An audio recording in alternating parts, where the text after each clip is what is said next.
the table, drinks in the air. Welcome to the podcast with the perfect pair. From the fell to the bar, we're keeping it live. Crisp poker, good times, and a whiskey on ice. Grab a drink, call a raise, and let's shuffle up and deal. This is Cards and Cocktails. Welcome, everyone, to another episode of Cards and Cocktails, live from Odds Bar and Bistro right next door to the Lodge Card Club. Slick and Skull talking with some of the greats in the poker world. We're here, Skull, with... Late night for you last night, Rick? Sound a little hoarse in the throat, not usually the silky smooth. I need a drink. Were you out with Airball last night? No, I was not, but maybe tonight. Very nice. Yeah, we got Nik Airball in the house. Welcome. Thank you for joining us. Thank you for having me. The King of LA and the Prince of Austin. So, Nick, you got your name Airball. I guess DGAF gave you that nickname back on the Hustler stream. You're known. You kind of had a meteoric rise in the poker world. Guess so. And you're known all over the world. And just over the last 2 years, talk a little bit about what that ride has been like. Yeah, I mean, it's definitely been fun and exciting. I think it's interesting, traveling around for poker, just getting recognized by everyone everywhere.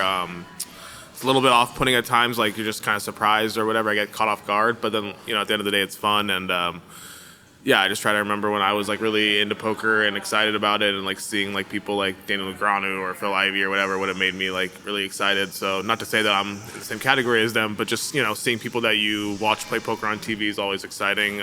So I try to take the time to take pictures or chat with people and make sure it's a meaningful moment for them. But yeah, overall it's been exciting and fun, and enjoying the ride. Yeah. The evolution of TV poker is just pretty amazing. From those original high-stake poker days, the World Series of Poker, and now there's 37 different streams on every single night. It's just pretty insane. Would you say, though, that your rise, as far as popularity in poker, came pretty much after the Jack 4, the Robbie hand, where Garrett kind of bowed out a Hustler and they needed a major star, and you kind of filled that gap for them? Yeah, I mean, I guess so. I haven't really thought about it too much, but that definitely sounds true. I think after Garrett bowed out or was no longer really welcome at Hustler, they kind of needed someone to pick up some of the big games and stuff like that. And luckily for me, a lot of the recreational players in LA and stuff enjoy playing with me, so I was able to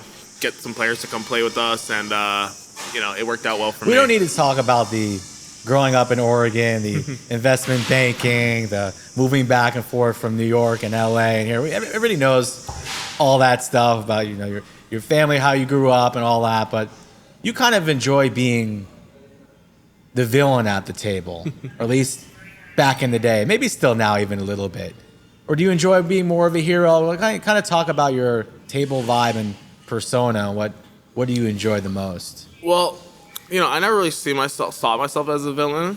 I just I like chatting shit and gambling and fucking around. To me, the most fun part of poker is the social aspect. I just really enjoy talking shit with my friends and gambling and just having a good time. I think when it comes to being a villain or whatever, I always felt like I was a villain to the pros in the game, maybe. I'm willing to talk shit to them and kind of tell them what's up.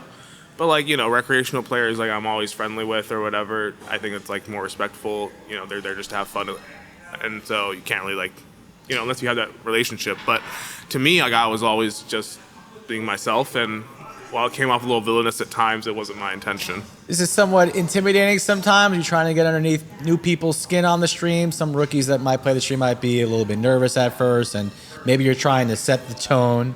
I mean, yeah, definitely, if a professional player comes to play on the stream for the first time, I'm trying to set the tone. The first few times I played with Jungle, I just talked mad shit to him because, I just wanted him to know that, I'm going to be the boss. I think, establishing, a relationship at the table is kind of an interesting part of poker, and for me, when I play with quote unquote good players, I want them to be a little bit scared of what might happen. Jungle seems to get more tilted than your average player. On our stream, they had the chip knocking over, and it was great. Oh yeah, I have a GIF on my phone that just saved you knocking the chips over and just laughing, Doug laughing. It's hilarious. It was a great moment on our stream.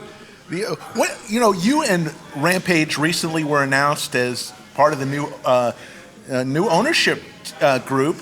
You're now part of the ownership group here at the Lodge, and welcome aboard. And talk about how came to be, because you and Doug basically got friendly due to your, and we'll talk about this in a minute, due to your challenge with Berkey 2 years ago. But how did the ownership stake take place? Yeah. So for me, like getting into poker, years ago, I used to watch like Live at the Bike. So when I was like in college in China, I'd wake up every day at like 5 a.m. to watch the Live at the Bike stream live, which at the time was like, it's insane to wake up early just to watch poker, but that was what I wanted to do. And I remember like, I'd watch every Doug Polk video, breaking news, or you can all your options are on the table, or all the stuff that he used to say. Like I used to watch everyone, like all the breakdowns, everything, and that was like I lived for that content, and so I always enjoyed Doug's like content, his persona, and everything. And then when I started getting into high stakes, he came out to LA I think a couple times for Hustler Stream, so I met him and we became kind of friendly. Same thing with me coming to the Lodge, became more and more friendly. Then when I did the heads up challenge with Berkey, and I like reached out to him for help, he was like beyond helpful with me, like just taking the time and resources to give me some advice and stuff. And so we developed like a decent friendship. And then he reached out to me, I guess late last year or early this year, I can't remember exactly, about potentially investing in the Lodge and becoming like a partner. And for me, like that was just super exciting. Like looked up to Doug for a long time. Like he's a big reason I'm into poker. And then B, like it's pretty cool to own like a piece of a card room or whatever. And like that's something I never thought like I would do. So just excited to be a part of like the group and the best card room. Yeah, the best card room. See the Lodge grow. Exactly. So talking about that situation with Matt Berkey, how did all that just explode into something? Because it really took over, basically a 2-month period where the poker world was just watching who won today. Is Airball winning? Is Berkey winning? How did that all transpire? Yeah, so I think that kind of started with the Jack 4 stuff, to be honest. After that hand happened, like Garrett like released his like manifesto or whatever you want to call it on 2+2, like naming me as like a co-conspirator and others and stuff. And people like Berkey, like, I'm not a big fan of his, obviously. I think he thinks he knows everything and he's pretty idiotic, but that's just my opinion. Sure. So like he used his platform kind of to talk shit about me, and then like a lot of my friends like Ryan, DJF, like people who like I'm really close with at Hustler and stuff. And so, I felt like talking shit back to him, and so I did, and kind of like culminated in like me basically just saying like, hey, let's just play, like instead of talking, let's play. And so we did, and credit to him, he won. But it was definitely like a whirlwind of like a little stretch there, and disappointing result, but glad I gave it my best. It seemed like now a lot of times things like that aren't as bad as like we all thought, these guys are going to kill each other at the table. But when you got, and it's just you, him, and the dealer, and you didn't really allow anybody to really watch. So did it come a time where you guys basically talked to each other, or was it just total silence the whole time? It was basically 99% silence, 1% shit talking. That's right. That's great. I mean, we both just took turns like windmilling bluffs in each other's face. Like, whenever there was a moment to talk shit, whoever had the chance did it. Yeah. I mean, at the end of the thing when he won, like we shook hands and like, it's GG, whatever. Like sure. he played. But yeah, I don't think like my feelings for Matt have changed much, and I don't think his for me probably have changed much, and that's fine. Not everybody has to like each other. Yeah. That's all right. I kind of like playing poker with people I don't like. Well, now the stream's kind of evolved, and it's more of a scene and a show, so you want to be more friendly with your opponents. But back in the day when I started playing poker, I enjoyed playing people that I didn't like. I wanted to kill them. I wanted to win every hand, and I didn't want to feel bad about it. I think that's interesting. Like when I was coming up at Hustler, I had like that kind of mindset. Like I would tell, like I never really cared who played. I would tell Ryan, like, bring any pros you want. Like I'm just gonna try to murder them. And like I really wanted to try to like get everyone and like whatever. And I was happy to be like at odds with people at the table and like not like them. And I think now like I feel like I want to play with people I only like. Yeah. But which is kind of an interesting like twist, like because I do remember back then distinctly having the mindset of just like I want to kill everyone, and if I don't like you, all the better, like try to gut you, Whereas now like I feel like maybe it's just different when I like, because then I was playing big, but now I'm playing like I guess really big. Like when you're playing really big, like there's such a small player pool already, and like everyone can afford to win and lose, so there's no really like killing anyone, and it's kind of more friendly and it's more fun to be able to be in a friendly environment. That's crazy. You were recently involved in the $1 million game, and you had one of the hands that Doug broke down was your hand against Keating, where you tried to get the bluff through and for I think 1.6 million. I mean, think back. You said you started getting serious with poker just 4 or 5 years ago.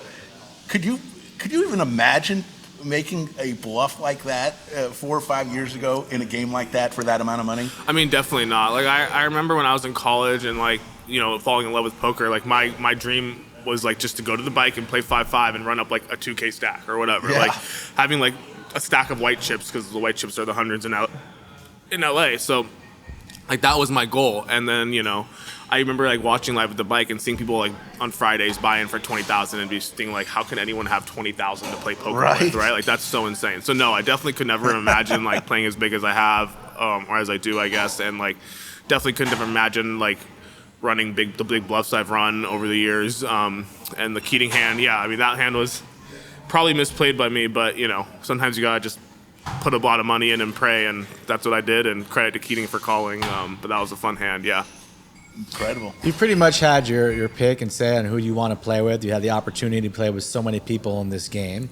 I'm just kind of curious if there's some players out there that you haven't played with that you want to play with, and if there's a player recently that you played with that, wow, you took a moment before the session started to be like, well, maybe you were a little nervous or you couldn't believe that, well, I'm actually playing poker with this person today.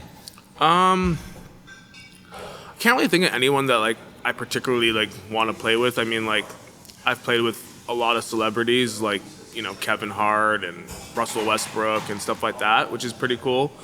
But I think like the person that I was most like, holy shit, this is really cool to play with, was actually Rick Solomon. Mm-hmm. Like a year or so ago, I played with him for the first time. High stakes poker. That was one of the sessions I played with him as well. But I just remember like when I was getting into poker, like I watched a couple of like the Rick games on like Poker Go or whatever, and I just thought he was a madman, and like I just thought he was fucking cool, and his style was cool, and just like everything about him is awesome. And I just like really respect his gamble, and like playing with Rick has been really cool. And Rick is definitely the man when it comes to poker. Yeah.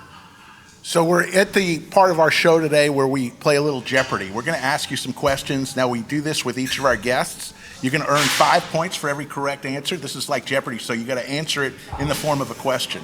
Okay. So what does that mean? I'd say what is something? Yeah, like okay. Like who's Texas Dollar? Okay. You say who is Doyle Brunson? Okay, I've never watched Jeopardy, but All right. So it's only poker, Rick. We're only watching poker content. So you're going to get 5 points for each question. At the end, you can gamble all your points for one last question. You ready? Let's go. All right. You have lived in China and you speak fluent Mandarin, correct? All right. What is correct? Which city is bigger, Shanghai or Beijing? 50-50 chance here. Where is Beijing? What is Beijing? What is Beijing? That is incorrect. It's Shanghai. Shanghai has 24.8 million. Beijing has 21.8 million. So all right, we'll go to the next question. You're really a cash player, but you do have some Hendon Mob cumulative winnings. Within 5,000, what is your Hendon Mob earnings as of this morning for tournament winnings? How much is 16K? Oh, did I say within 5K? Yeah. It's actually more. It's 22,952. So you missed that one. All right, we got to get you. This is one I think you'll answer. It's never been this harsh with this judging, by the way. really tough with you today. Your Twitter profile has 5 descriptive slogans describing yourself. Okay. I'm going to give you 4 of them, and you give me the 5th one, okay? Okay. You are the sayer of things, India #2, the king of LA, and the keeper of chips. And the most trusted Sherpa. What is the most trusted Sherpa? There you go. You got your 5 points. What is the most trusted Sherpa? Shout out to Humboldt Mike. There you go. All right, here we go. Another question. We know you're a big basketball fan. I think you were the captain of your college team. Is that right? Yep, for a brief period. All right, Greg Popovich of the Spurs recently retired. He had the all-time record of coaching 19 straight seasons of 50-plus wins in the NBA, which is unheard of. The second-place team only has 12 consecutive 50-win seasons. What is that team? 12 consecutive 50-plus wins. It's a good question, Rick. This is a good question. Who has been good for a while?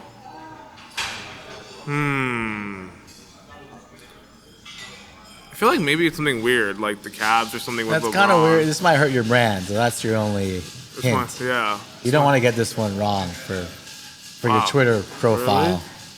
Oh, it's like, what is the Chicago Bulls? Oh, No. Who are the Los Angeles Lakers? Oh, Lakers. There you go. Oh, I never would have guessed that. All right, so you have 5 points to gamble. Are you going to We're gamble all all in. 5? Yeah, we're All right, here's your final Jeopardy. In the movie Rounders, when Mike McDermott is talking to Joey Knish in the sauna, you remember that scene? Mike asks Joey for $15,000, and Joey responds with a great line. Finish this sentence. Okay. I need a